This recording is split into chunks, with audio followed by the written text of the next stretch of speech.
Corbett is magic.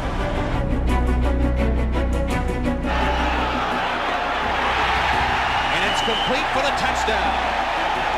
Corbett, the rookie from Boomer. He grew up in Garfield, New Jersey, 10 minutes from Giant Stadium. But short of a first down, Corbett was able to work free. What a move by Wayne Corbett. Absolutely unbelievable. You're talking about a kid who is just all heart.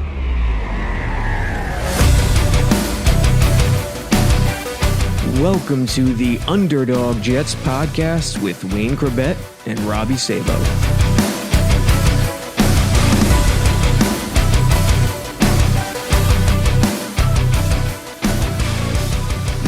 Welcome back, New York Jets fans, to the latest Underdog Jets podcast with the man who was once the star point guard for Garfield High. What was it? Class of 1962? 1963. 91, man. 91. What was the nickname of Garfield, by the way? Boilermakers. Oh. After a drink, there's a bar in every corner in Garfield. That makes sense. Yeah. That does. I should have known that, to be honest. But Wayne, number 80, is with us, and he has thoughts. We're on the heels of a disappointing loss, 24-9 to the Baltimore Ravens. The season opener was a rainy one. And the reactions, it's week one. As you know, Wayne, it's going to be over the top. Whether you win or whether you lose, it's going to be crazy. And right now in Jets land, it is crazy. But I feel like, and people are going to call me nuts, when you watch the film and you see what happened, especially in that first half, it's obvious that there is talent on this team.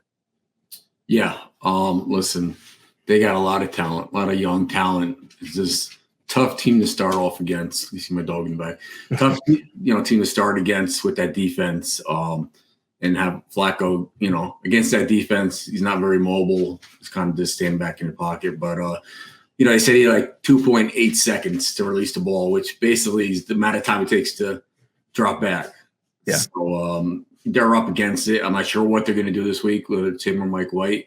But they got to build on it. What the positives were, obviously the defense, but they need to switch things up on offense. Yeah, Flacco did not have a good day. And listen, the pass protection did not have a good day.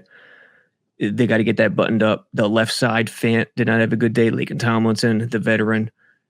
This was one of the worries that we had in terms of, and it's not just Salah. Every team does this. They want to guard against injuries in the summer. So week one across the league, it's still an extension of the preseason, really, because August is about evaluation. So the rust still needs to be kicked off. But hey, they limited the Ravens to, I don't even know what the stats were, but they stuffed them cold on the ground. And this is a Greg Roman team with Lamar Jackson. They stuffed them, if not for a few big plays, just silly mistakes in the secondary. This is a totally different game. So from that, that perspective, there is increased talent in the building. And I think it's hidden right now because fans are so sick of the losing and the mistakes. But even though it's hidden, it is really there. And there are a lot of good things that came out of Sunday. Yeah. Listen, based on the lack of being in pads and the lack of time in preseason games, there's going to be injuries, but the defense is always ahead of offenses. This early in the season, you can see how the defense is played. It's all across the league like that. But like I said, a lot of positives on defense. You look at it though, they're in the game at halftime. It's tight. You get that field goal from Zerline that he missed.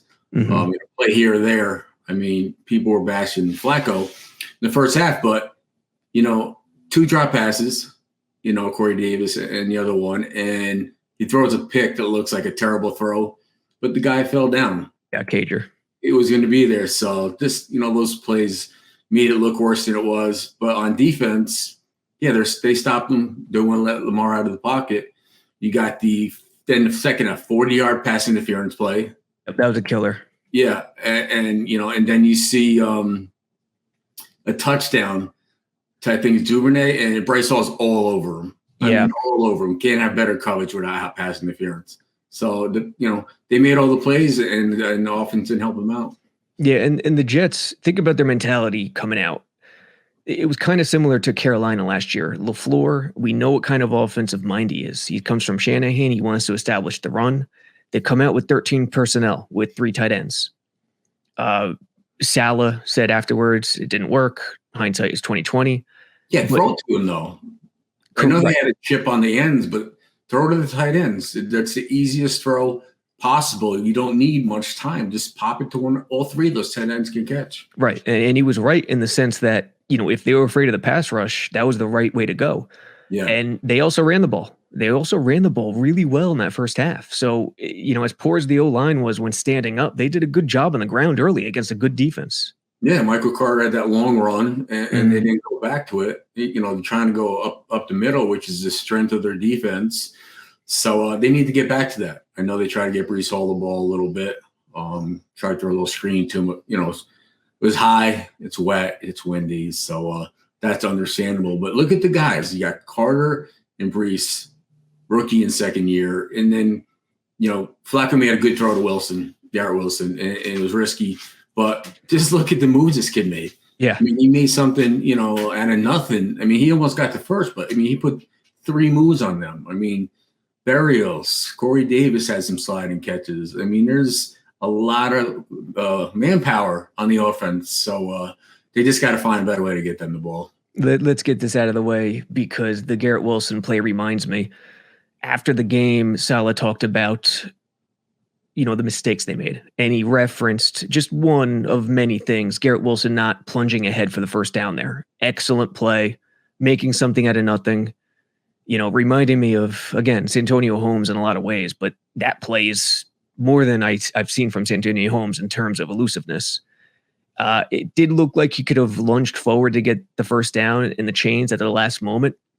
But, Saleh bringing it up after the game really got fans, in a twist because of all the things, all the priorities to think about. That's probably not high on the list. But to Saleh's point, there were moments, there were just mistakes that really just crushed him. A bad punt, coverage in situations. 2 terrible punts. Yep, 2 terrible punts. A missed special teams and a missed field goal. I mean, that's, if you had a grade special teams, I mean, it's D. You know what I mean? It's, defense, A-, offense, B-. I mean, they just need to make the right, changes at halftime. But, yeah, I mean, they're close. And the thing with Garrett Wilson is that'll come with age a little bit because you kind of get lost out there. But I said this to Lavernius. We were talking about it. The biggest thing that drives me nuts is people coming up short on first downs, not knowing where the chains are. The route, yeah. You can't run stick routes at the chains because you got to come back to the ball. So you got to go 2 yards past. And Lavernius is like, well, this is the yardage you have to run. I'm like, no, you got to adjust. You can't just be like a robot. The routes like that. I mean, you got to ad-lib out there a little bit, but know where the marker is. And I don't blame him, all the moves he made, but, that's just something that's going to come with time. Yeah, the way I kind of describe it is, listen, great play, but with a caveat, with a coaching point caveat, that's all. Well, I don't know. I didn't know he singled them out, but there's more plays than that. And kind of tough to single a guy out after such a dynamic, one of the more dynamic 10-yard gains you're going to see this year, out of some of these receivers. Yeah, I agree with you. Single him. To Saleh's defense, he really didn't single him out, but it was just one of many different things. And I could see how it rubbed fans the wrong way. But even more so to that point, yesterday on Monday, did you hear the quote he came out with, which was he's keeping the receipts of anyone who mocks the Jets and is not a believer, and he'll be happy to share them with everyone once the dust settles. So, it's a public declaration by Saleh, in terms of faith, in terms of him believing that it's going to happen. And I think it's an important thing. He knows he's putting the target on his back, and he's glad to do it. And you could say whatever you want. Bonehead mistakes, get things buttoned up. They were cleaner yesterday as opposed to last year, I think. No mental, pre-snap mistakes, false starts, delay of games, that stuff. But I think if you got to have a guy who firmly believes it could happen, the turnaround, to have it to happen. Yeah. Well, there's 2 different sides to it. Obviously, some fans are, don't like it. but the players should like it. You know, Yeah. what I mean? He's backing his players. It's tough because they're going to bring it up every week now. The person and the fans. What about this week? You keeping those receipts? Oh, you did well. What about it's just going to go back and forth. So you open up a can of worms, but just he believes in the team, and hopefully he can make people eat their words about this first week. I mean, it's 1 week. There's 16 more games, so they got to. I think it's better that they're on the road this week. I do too. Cleveland, and I just think go there, get a win, get the attention off the Giants for a 2-point conversion. Almost didn't happen. You know what I mean? They get the back page, and we get the made fun of because of one game against a potential league division winner and playoff contender. I mean, what is that? So, I'm glad he did it. Yeah, and former MVP. Remember 2 years ago on Thursday night, Lamar lit them up. Yeah, and he's not. Yeah, he's playing for $300 million in the contract. He's not out there just, doing nothing. So, they contained them. They had that long pass, and you think about it. Michael Carter catches that touchdown at the end. It doesn't look that bad. No, that's a really bad drop, but he's young, he's good, better in that situation than like a game winner, down 6 with like 30 seconds to go. So if anything, they got to learn from all their mistakes and quickly. Yeah. And that's the thing. It would, Salah said it, they didn't get beat. They lost the game. Yeah. And I forget which coach he credited that quote to, but it stuck with him. And I kind of agree with him.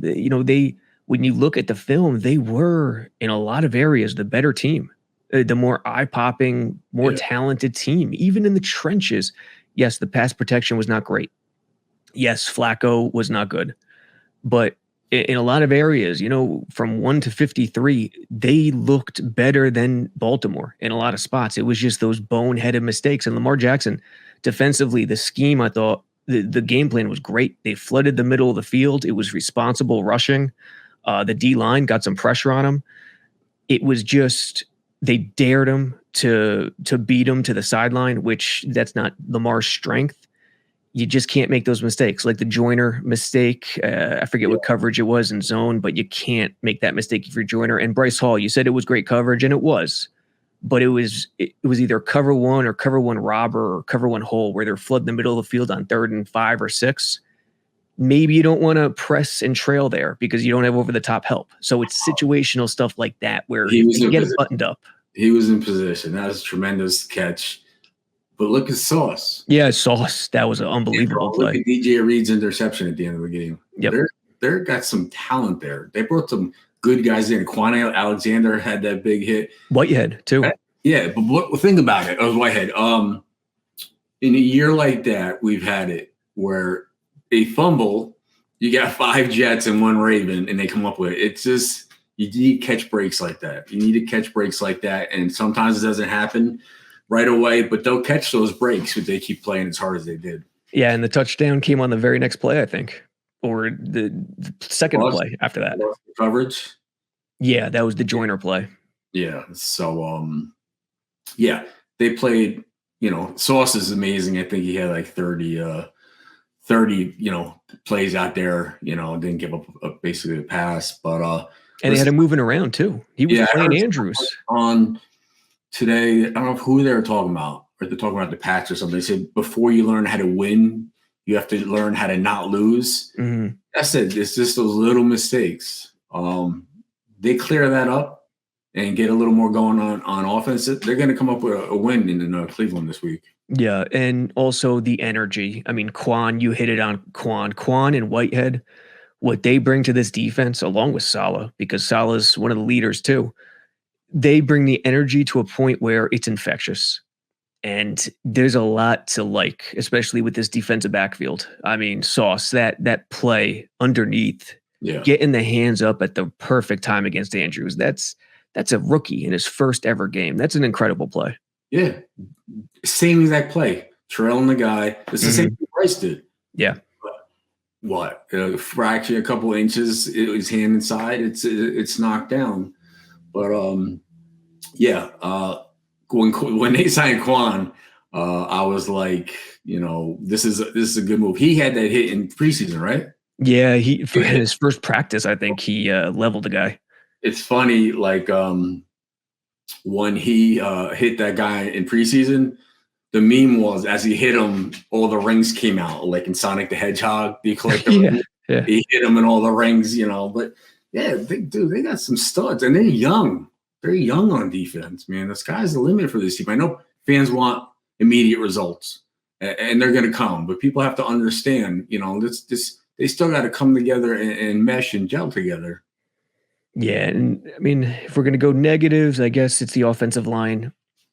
Becton, tough break. Dwayne Brown, that had fans jumping off a ledge. Yeah. But all things considered, you move George Fant back to left tackle, you're going to expect some rust. He went from right tackle to left tackle to right tackle to left tackle. Laken Tomlinson, his first game in this scheme, he was with LaFleur and San Fran, but with a new team. Max Mitchell, bright spot, mid-round rookie, fourth rounder on the right side, held up pretty well against a really good defense. So that's a nice positive right there. Yeah, throw in Zach instead of Flacco. Different ball game. Age-wise, where do we rank on offense and on defense? But on offense, where do we rank age-wise, average age? I mean, it's pretty young. We're pretty young. Same thing on defense there. So, yeah, and they got so much talent on offense now. This isn't, I said to LC, they had Decker and Brandon Marshall a handful of years ago, and that was a great duo. But not since me, Santana, and Lavernius was there like this much depth at receiver between core and I didn't even mention Elijah before. Yeah, they got four. They got four guys, really. 4 studs. Yep. Oh, I mean, it's they just need to get them all on the field, and they couldn't because they had to keep the tight ends in to help block. Mm-hmm. So if they get spread it out a little more, it's just going to open up more opportunities.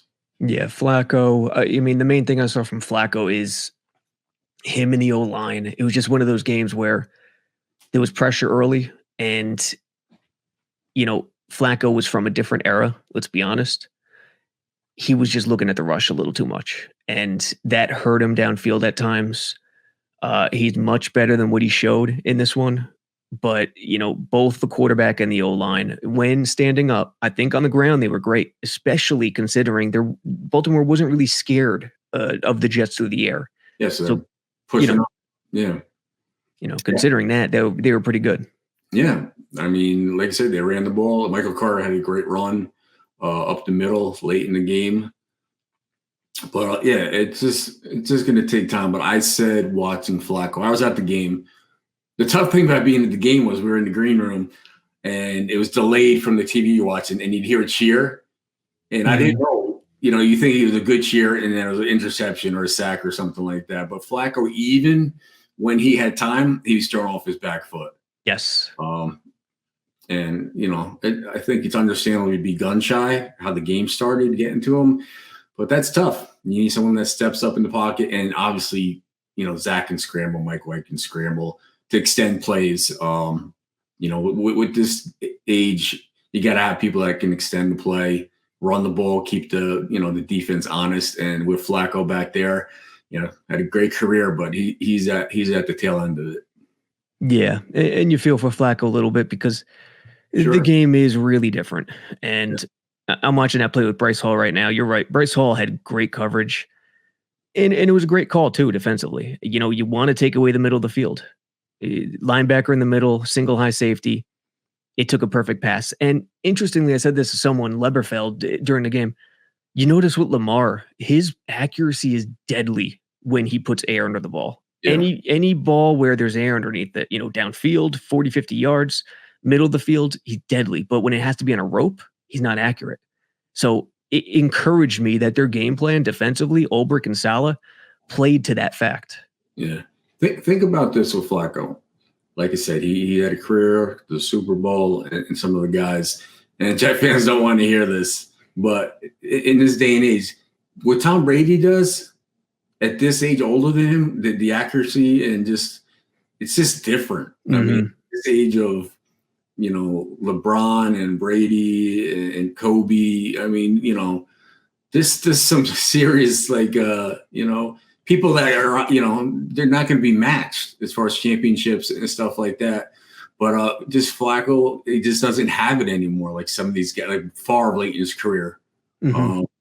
And I feel bad for him because he looked out of place out there on Sunday. So do you go to Mike White? Maybe. New York loves a good quarterback controversy. Yeah, they do, and they were chanting his name towards the end of the game there. Personally, I would. I'm higher on Mike White than most Jets fans are. I'm not saying he's Johnny Unitas, obviously. If Zach Wilson's healthy, I'm playing Zach Wilson, of course. But, he had excellent moments last year, and the reason why it's so polarized with Mike White, either all love or all hate, is because you look at the games. He was great against Cincy.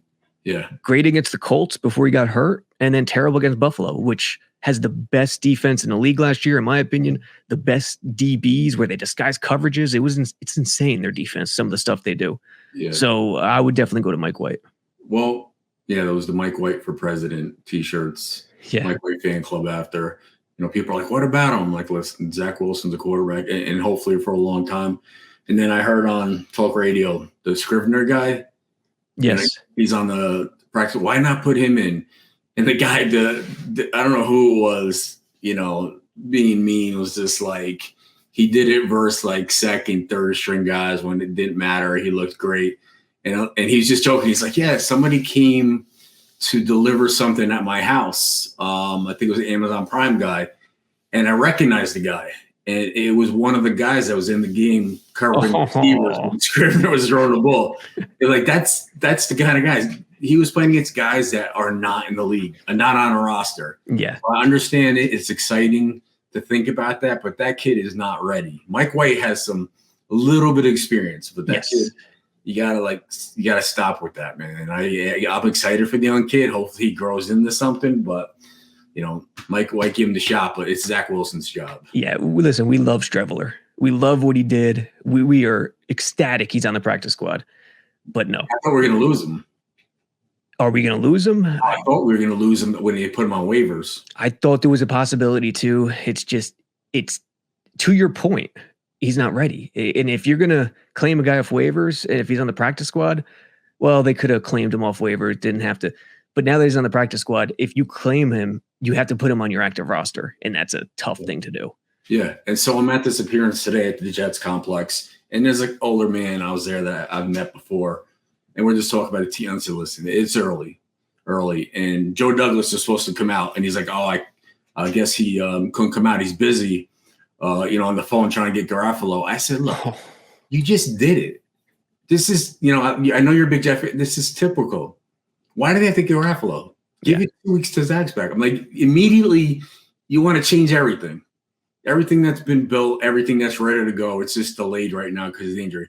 Oh, well, he's had 2 knee injuries. This one isn't massive. He maybe could have played next week.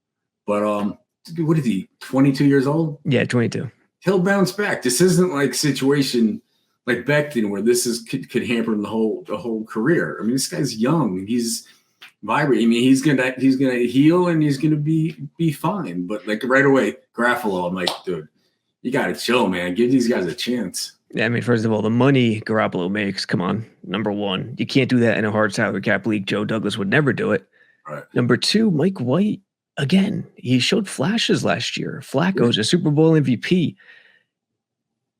First of all, to know, if you know, okay, there was a receiver screen to Breece Hall on Sunday, and Flacco threw the ball high. When a quarterback is doing that, you know it's an off game. You know he's not doing the right stuff. You know he's not, he's overthinking things. And to your point about Brady, people don't see the little things where it's a pass to the flat for 10 yards, but any quarterback could do that. Yes, but not every quarterback could throw it in the perfect place where Brady does that gets the running back an extra 3 yards. And that's the stuff that goes unnoticed. And with Flacco, he just didn't have it Sunday. Garoppolo, sometimes Jets fans are their own worst enemy. And I get it. It's been a long road, but you got to sometimes take the mentality that Saleh did Monday with the receipts. Yeah. Listen, Flacco was brought in to be a mentor, not a starting quarterback. Yeah. kind of like, wasn't Josh McNown there to help Yes. Arnold? I mean, that's what it is. He's not. Brunel too. Brunel with Sanchez. Yeah, he's not there to be a starter, and I don't think he could stand back there with Myles Garrett for Cleveland coming off that backside there. I mean, they need to put someone in that can get out of there and make a play. And like I said, I have a lot of respect for Joe Flacco, but you know, his job is obviously not carrying a clipboard. I'm not saying that. I'm saying he's definitely serviceable. He's had a great career, but you know, just give a chance to the young guy that has shown flashes last year when Zach was out. And here's the other thing: if the Jets had more sound protection and their line was together all August, Flacco would be a much better option. But that's just not the case yet. Yeah, you know. So let's talk about this week coming up. What are the expectations that you're hearing? Is there I mean, there's really not much changes you could do on defense. But I don't know if you're hearing at camp that you got to get certain guys involved. LaFleur said that Michael Carter is the heartbeat of the offense. Did he say that? I didn't hear that. He said that before last game. And I can see that. He made some good plays, but put them both back there. Put him and Brees in there at the same time. Yeah. Put Brees in the slot or something like that. Just quick, high percentage stuff. Mm-hmm. Take the pressure off the quarterback, drop him back, 5-step drop. You can't do that with that line right now. And that was the thing, the one thing the Jets offense couldn't do Sunday is stretch the field. Yeah. They could not stretch the field, and that hurt them big time. But, fans are screaming, why aren't they stretching the field? Because they couldn't trust the O-line in a 5 to 7 step drop. He had no time. And the thing is, I tell people how is offense and defense on the game when things happen, giving up points or not scoring. It's just tough. Well, I remember the Zerline thing. When you go and finally get something going and go down the field, and then your kicker misses a kick, it is so deflating to the offense. But when you go out there and go 3 and out, or turnover, the defense, they just got sat down. They're just getting some air, and then they got to go back out there, and it's like, it's tough. My dog, you don't want to, you're not mad at them, but the offense needs to give the defense a chance to rest, even just to change field position and give them a chance to go over some adjustments, get a drink and at least chill for a second before they got to go back there and, try to stop Lamar Jackson. Yeah. It was like each point of the game where momentum could have changed tides went against the Jets. Yeah. And that's a crusher. You can't have every single one of those go against you. Listen, I said this and I mean it. And I'm going to say it next week, even if they lose. I've been on some bad teams, some really bad teams. Yeah. Not as bad as the record sometimes, but statistically, look at wins, losses. Mm-hmm. This is not that kind of team. I agree. This kind of talent. And like I said, I'm going to say it every week.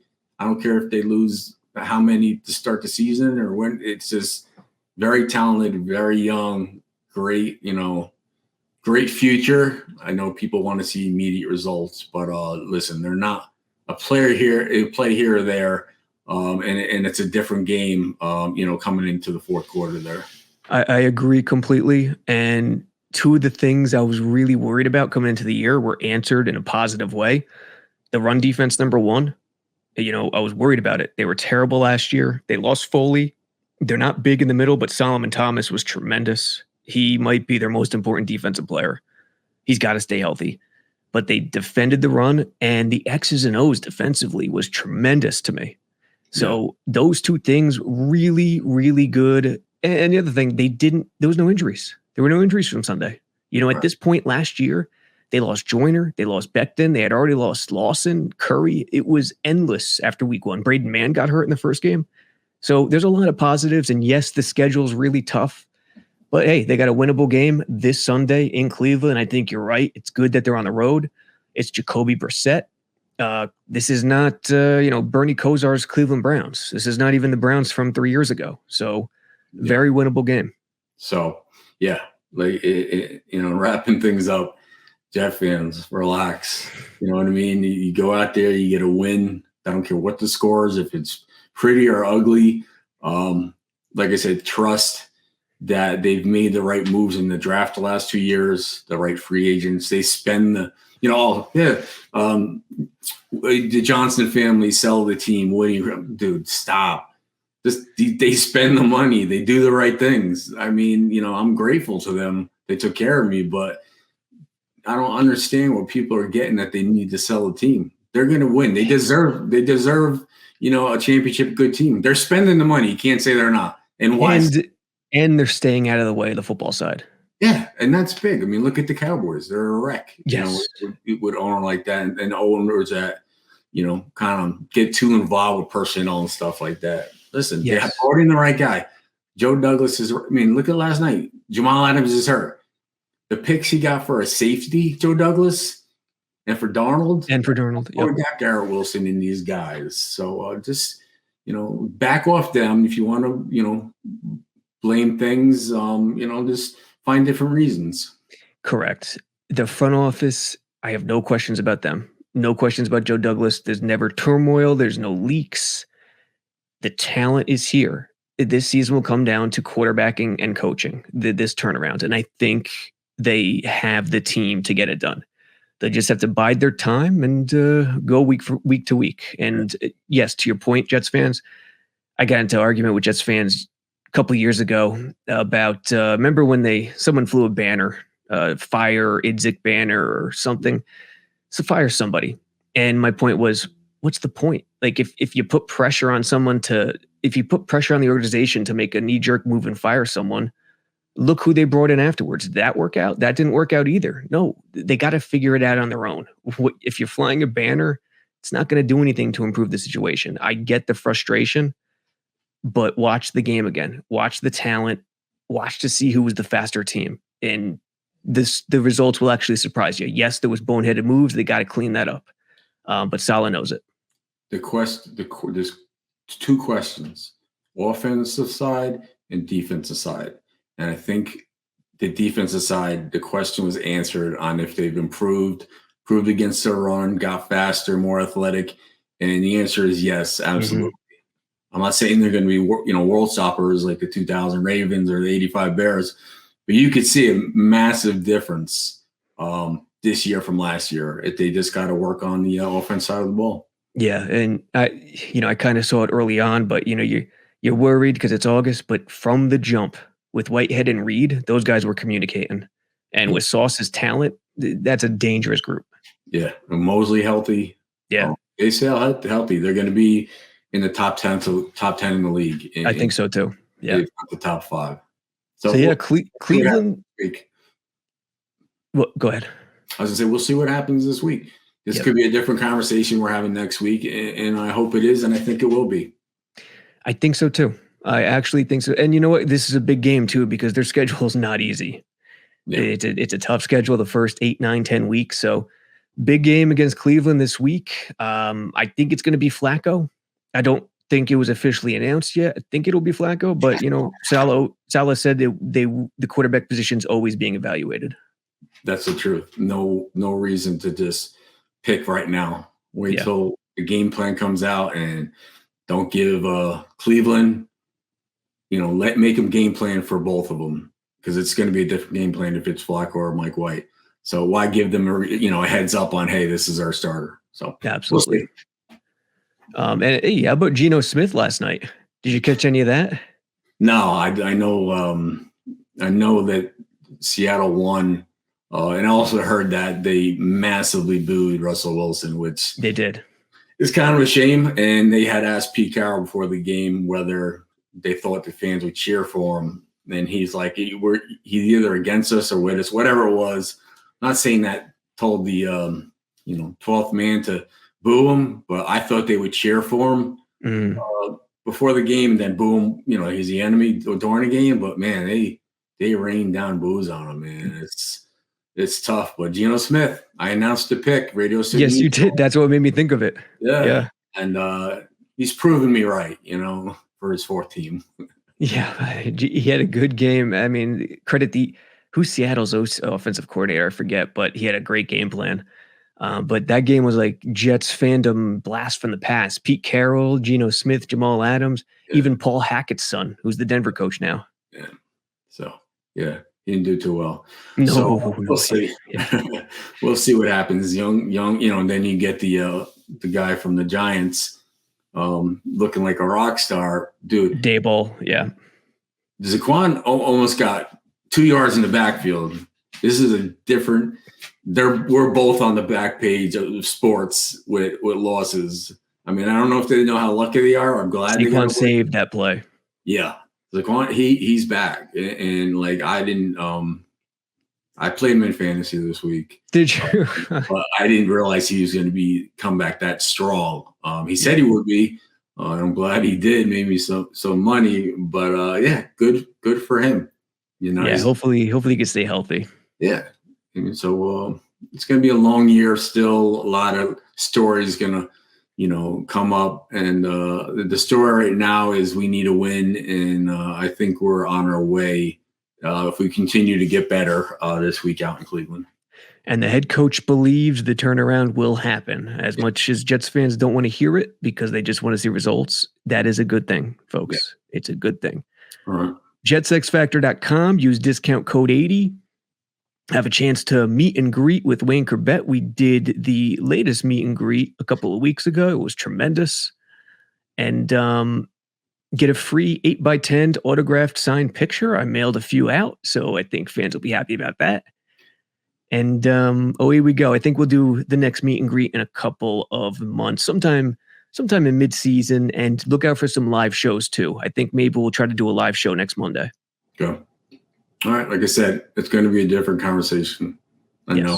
So, good show. Hope everybody enjoyed it.